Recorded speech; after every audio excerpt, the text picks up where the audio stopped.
Hari itu langit menggantung kelabu, seolah ikut memikul kabar yang baru saja masuk ke ponsel Milly.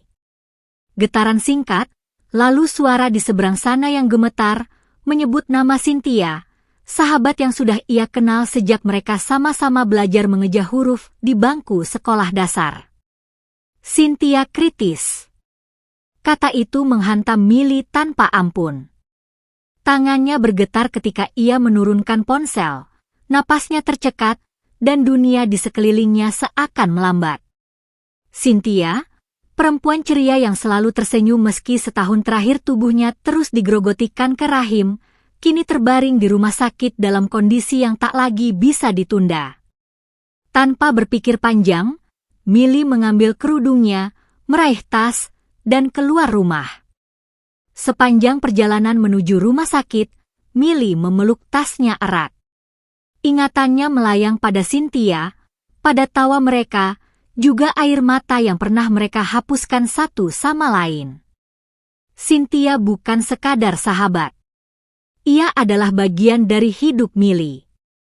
Di rumah sakit, langkahnya terasa berat ketika ia menyusuri lorong, hingga akhirnya berhenti di depan ruang rawat intensif. Dari balik pintu kaca, Milly melihat pemandangannya membuat dadanya nyeri. Cynthia terbaring lemah di ranjang, wajahnya pucat, tubuhnya tampak menyusut. Di sekelilingnya berdiri keluarga, ibunya yang terisak tertahan, ayahnya yang memejamkan mata, dan beberapa saudara. Namun yang paling mencuri perhatian Milly adalah sosok lelaki yang duduk di samping ranjang, menggenggam tangan Cynthia dengan penuh kehati-hatian, seolah takut sentuhan kecil saja bisa mematahkan sesuatu yang rapuh.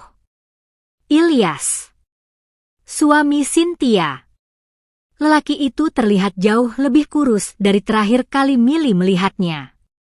Wajahnya penuh kelelahan, matanya sembab, dan sorotnya menyimpan duka yang tak terucap. Ia tak melepaskan genggaman tangan Cynthia, bahkan ketika perawat masuk dan keluar ruangan. Ketika Cynthia membuka mata dan melihat Milly berdiri di ambang pintu, senyum tipis terukir di wajahnya. Dengan sisa tenaga yang ada, ia menggerakkan jari-jarinya, memberi isyarat agar Milly mendekat. Milly melangkah perlahan. Setiap langkahnya terasa semakin berat, seolah ia tengah berjalan menuju sesuatu yang tak bisa ia hindari. Milly, suara Cynthia nyaris tak terdengar. Milly menggenggam tangan sahabatnya dengan kedua tangannya. Aku di sini, Sin. Kamu jangan banyak bicara dulu. Namun Cynthia menggeleng pelan. Matanya menatap Milly dengan intensitas yang membuat jantung Milly berdegup tak karuan. Ada hal penting yang harus aku sampaikan. Ilyas menoleh. Alisnya berkerut, seolah firasat buruk mulai menyusup ke dalam hatinya.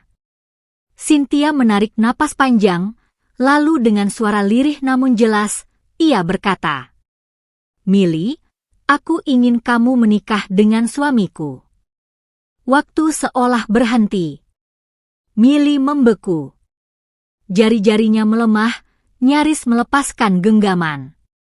Ilyas tersentak, matanya membelalak, dan wajahnya pucat seketika. Apa yang kamu katakan, sayang? Suara Ilyas bergetar. Cynthia tersenyum kecil. Aku tahu, ini terdengar gila. Tapi dengarkan aku dulu. Ia menatap Milly. Aku tahu waktuku nggak lama lagi. Aku bisa merasakannya. Aku tidak ingin pergi dengan hati yang gelisah. Aku tidak ingin meninggalkan Ilyas sendirian, dan aku nggak mau kamu salah memilih pasangan. Milly menggeleng cepat. Air mata mulai mengalir tanpa bisa ditahan. Nggak, Sin. Jangan bicara seperti itu. Kamu akan sembuh. Jangan pikirkan hal-hal aneh. Cynthia tersenyum lagi, kali ini lebih lembut. Aku mengenalmu sejak kecil, Milly. Aku tahu hatimu. Aku cuma percaya kamu untuk menggantikanku. Ilyas berdiri mendadak. Tidak. Aku menolak. Suaranya tegas meski bergetar. Aku nggak akan menikah lagi. Aku mencintaimu, sayang. Aku tidak sanggup menduakanmu, bahkan setelah kamu tiada. Tangis Milly semakin pecah. Ia menggenggam tangan Cynthia lebih erat. Sin, aku mohon. Jangan bebani kami dengan permintaan seperti ini. Namun Cynthia tak menyerah. Dengan sisa kekuatan yang ada, ia terus membujuk, menjelaskan alasannya, memohon dengan tatapan penuh harap. Hingga akhirnya Milly, dengan dada sesak dan hati remuk, meminta waktu untuk berpikir. Ilyas tak berkata apa-apa lagi. Ia hanya duduk, menunduk, air mata jatuh satu persatu ke punggung tangan Cynthia yang ia ciumi penuh cinta. Malam itu, Milly pulang dengan langkah gontai. Setelah makan malam yang nyaris tak tersentuh, ia duduk berhadapan dengan ayahnya. Dengan suara bergetar, ia menceritakan semuanya. Ayahnya mendengarkan dengan tenang. Setelah lama terdiam, lelaki tua itu berkata pelan, "Nak, bisa jadi ini wasiat terakhir sahabatmu. Kamu dan Cynthia sudah seperti saudara. Dan ayah percaya, suami yang dipilih Cynthia pasti lelaki yang baik." Milly menunduk. Hatinya berkecamuk. 3 hari kemudian, kondisi Cynthia semakin memburuk. Nafasnya tersengal, tubuhnya semakin lemah. Saat Milly kembali ke rumah sakit, Cynthia menatapnya dengan mata penuh harap. "Kamu sudah memutuskan?" tanyanya lirih. Milly menoleh ke arah Ilyas. Lelaki itu tampak hancur, namun matanya menyiratkan kepasrahan. Dengan air mata yang mengalir deras, Milly mengangguk pelan. Hingga akhirnya, siang harinya akad nikah langsung dilakukan di ruang rawat Cynthia. Suasana begitu sakral. Ketika ijab kabul terucap dengan lancar, Milly menunduk, lalu mencium punggung tangan suaminya dengan penuh hormat. Cynthia terlihat jauh lebih segar. Senyumnya merekah, matanya berbinar bahagia. Namun 2 jam kemudian, keadaan kembali berubah. Alarm berbunyi, perawat berlarian. Cynthia kembali kritis. Dengan sisa napasnya, ia memanggil Ilyas dan Milly. "Jaga dan cintai Milly seperti kamu menjagaku. Sayangi Ilyas," bisiknya pada Milly. Dan kemudian, Cynthia pergi untuk selama-lamanya. Setelah tanah merah itu diratakan dan taburan bunga memenuhi pusara Cynthia, dunia seolah kehilangan warnanya, terutama bagi 2 orang yang kini berdiri berdampingan di hadapan nisan itu, namun dipisahkan oleh duka yang sama beratnya. Ilyas berdiri kaku.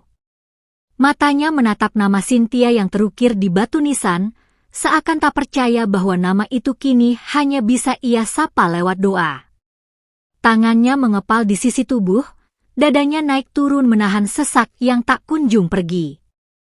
Perempuan yang ia cintai, yang menemaninya dari awal pernikahan hingga detik-detik terakhir hidupnya, kini benar-benar pergi. Di sampingnya, Milly berdiri dengan bahu sedikit membungkuk. Kerudung hitam yang dikenakannya menutupi wajah pucatnya. Air matanya sudah mengering, bukan karena ia tak ingin menangis, melainkan karena sejak tadi tak henti-hentinya jatuh hingga matanya terasa perih dan kosong. Cynthia bukan hanya sahabat, ia adalah rumah kedua bagi Milly. Dan kini rumah itu runtuh, menyisakan kehampaan.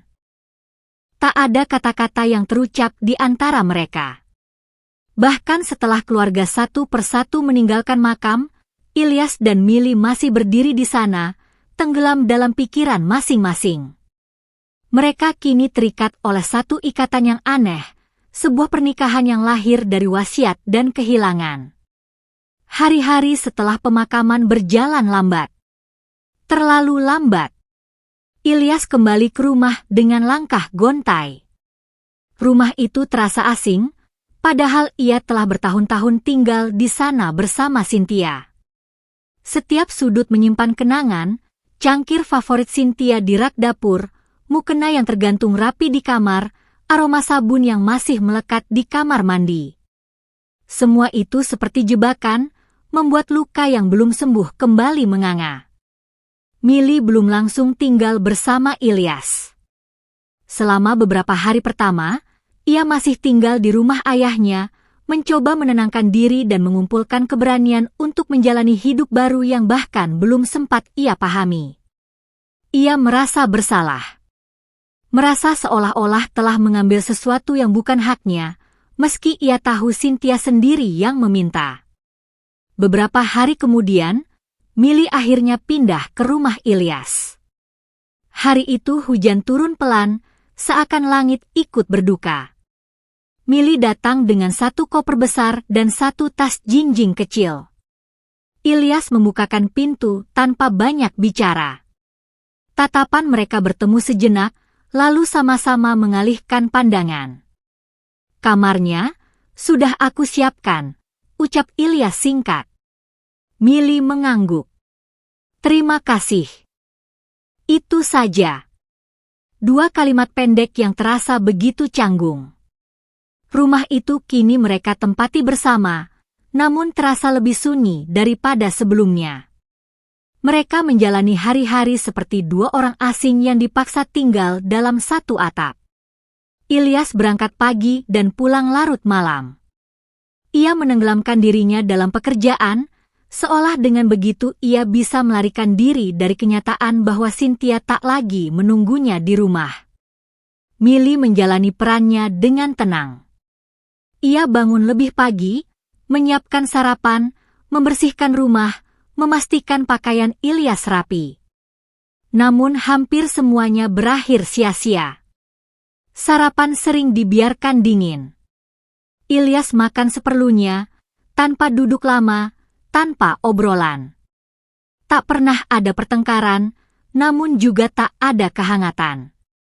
Di malam hari, mereka tidur di kamar yang sama, namun terpisah jarak yang tak terlihat. Ilyas sering membelakangi Millie, tenggelam dalam pikirannya sendiri. Kadang, tanpa sadar, ia memanggil nama Cynthia dalam tidurnya. Setiap kali itu terjadi, Millie memejamkan mata lebih erat, menelan perih yang menusuk dadanya. Ia tak pernah marah. Millie tahu, cinta Ilyas kepada Cynthia terlalu besar untuk lenyap begitu saja. Ia tahu sejak awal, lelaki itu menikahinya bukan karena cinta, melainkan karena amanah terakhir perempuan yang paling ia cintai. Dan Millie memilih bersabar. Ia mengingat pesan Cynthia di detik-detik terakhir hidupnya. Jaga Ilyas. Itulah yang ia lakukan. Hingga suatu sore, ketika hujan baru saja reda dan tanah masih licin, Millie mencoba membenarkan lampu di beranda belakang yang sejak siang berkedip-kedip. Ia berdiri di atas bangku kecil, berjinjit, terlalu fokus hingga tak menyadari kakinya terpeleset. Tubuhnya terhempas ke lantai. Suara benda jatuh menggema cukup keras hingga terdengar ke depan rumah. Saat itu, Ilyas baru saja pulang dari kantor. Ia langsung berlari ke arah sumber suara, dan pemandangan di hadapannya membuat jantungnya hampir berhenti berdetak. Millie. Ia segera berlutut, membantu Millie duduk. Wajahnya pucat, keringat dingin membasahi pelipisnya. Kamu kenapa? Bisa berdiri, tanyanya panik. Millie mencoba bangkit, namun meringis kesakitan. Sepertinya, kakiku terkilir. Ilyas menghela napas panjang, lalu tanpa berpikir panjang menggendong Millie. Nada suaranya berubah tinggi, bukan marah, melainkan cemas yang meluap. Kenapa kamu lakukan sendiri? Kenapa nggak tunggu aku pulang? Kalau lampunya rusak, bilang. Jangan ambil risiko seperti ini. ia terus mengomel sepanjang jalan ke kamar. Hingga akhirnya ia sadar, Milly yang berada dalam gendongannya justru tersenyum. "Kamu kenapa senyum?" tanya Ilyas heran. Milly menatapnya lembut. "Ini pertama kalinya kamu bicara sepanjang ini padaku. Dan, entah kenapa, aku senang." Ilyas terdiam. Wajahnya memerah. Ia berdahem canggung, lalu kembali diam. Namun sejak hari itu, sesuatu berubah. Ilyas tampak mulai mau membuka diri. Ilyas merawat Milly dengan telaten. Ia mengompres kaki Milly yang bengkak, membantu Milly berjalan, bahkan menggendongnya setiap kali ia terlihat kesusahan. Tanpa sadar, jarak di antara mereka mulai menyempit. Hari-hari setelah itu, mereka mulai sering berbincang tentang hal-hal kecil, tentang kenangan bersama Cynthia, tentang luka yang sama-sama mereka bawa. Perlahan, rumah yang dulu sunyi mulai terasa hangat. Kadang ada canda tawa di sela-sela obrolan mereka. Dan semakin lama, mereka semakin merasa nyaman atas keberadaan satu sama lain. Kehangatan yang perlahan tumbuh di antara Milly dan Ilyas sejatinya rapuh. Dan seperti luka lama yang disentuh terlalu cepat, satu gesekan kecil saja cukup untuk membuatnya kembali berdarah. Hari itu, Milly sedang duduk di ruang tamu, menyortir beberapa barang lama milik Cynthia. Ada beberapa pakaian yang sudah lama tak terpakai, buku catatan kesehatan, juga sebuah kotak kecil berisi surat-surat lama.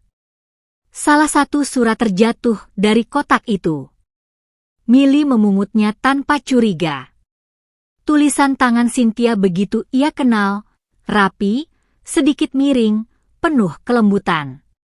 Surat itu tertanggal beberapa bulan sebelum Cynthia dirawat intensif. Dengan hati bergetar, Milly membacanya. Isinya tentang ketakutan Cynthia akan kematian. Tentang rasa bersalahnya meninggalkan Ilyas sendirian. Tentang keyakinannya bahwa Milly adalah perempuan terbaik untuk menjaga lelaki yang ia cintai. Tanpa ia sadari, Ilyas berdiri di ambang pintu. Wajahnya mengeras saat melihat Milly memegang surat itu. "Apa yang kamu lakukan?" Suaranya dingin. Milly terkejut. Ia berdiri tergesa. "Surat ini jatuh. Aku tidak bermaksud." "Kamu tidak seharusnya membaca itu," potong Ilyas tajam. Nada itu membuat Milly terdiam. Dadanya sesak. "Maaf," ucapnya pelan. "Aku hanya..." "Cukup," kata Ilyas, menahan emosinya. "Itu urusan aku dan Cynthia." Kata-kata itu menampar Milly lebih keras dari apapun. "Urusan aku dan Cynthia." Berarti ia masih orang luar. Malam itu, Milly menangis dalam diam. Untuk pertama kalinya sejak menikah, hatinya benar-benar runtuh. Selama ini ia bertahan, bersabar, meyakinkan dirinya bahwa waktu akan menyembuhkan segalanya. Namun kini ia sadar, mungkin kehadirannya justru menjadi beban.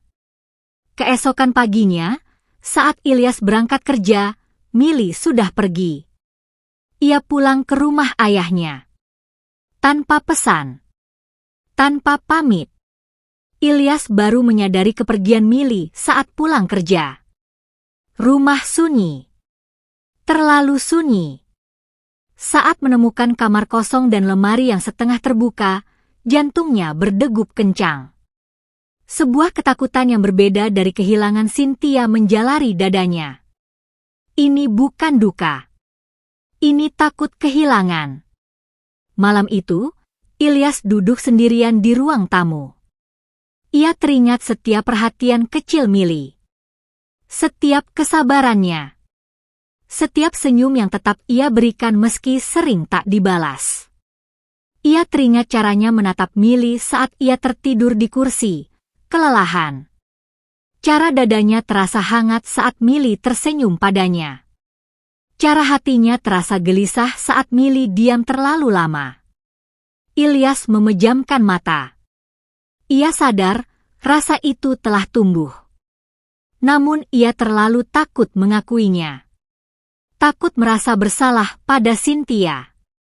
Takut dicap mengkhianati cinta lamanya. Padahal, Cynthia sendiri yang menginginkan kebahagiaannya. Pagi-pagi sekali, Ilyas berangkat ke rumah ayah Milly. Ayah Milly mempersilakan Ilyas masuk. Di hadapan lelaki tua itu, Ilyas menunduk. "Saya datang menjemput istri saya," katanya jujur. Dan meminta maaf. Ia menoleh ke arah Milly. "Milly, aku salah. Aku menutup hatiku terlalu lama, sampai aku hampir kehilanganmu." Milly menunduk, air mata jatuh. "Aku tidak pernah ingin menjadi pengganti, Mas," ucapnya lirih. "Tapi aku hanya ingin diterima." Ilyas melangkah mendekat. "Kamu bukan pengganti. Kamu adalah jawaban." Ia menarik napas dalam. "Aku mencintaimu. Bukan karena wasiat. Bukan karena amanah. Tapi karena ketulusanmu." Tangis Milly pecah. Untuk pertama kalinya, ia merasa benar-benar dipilih.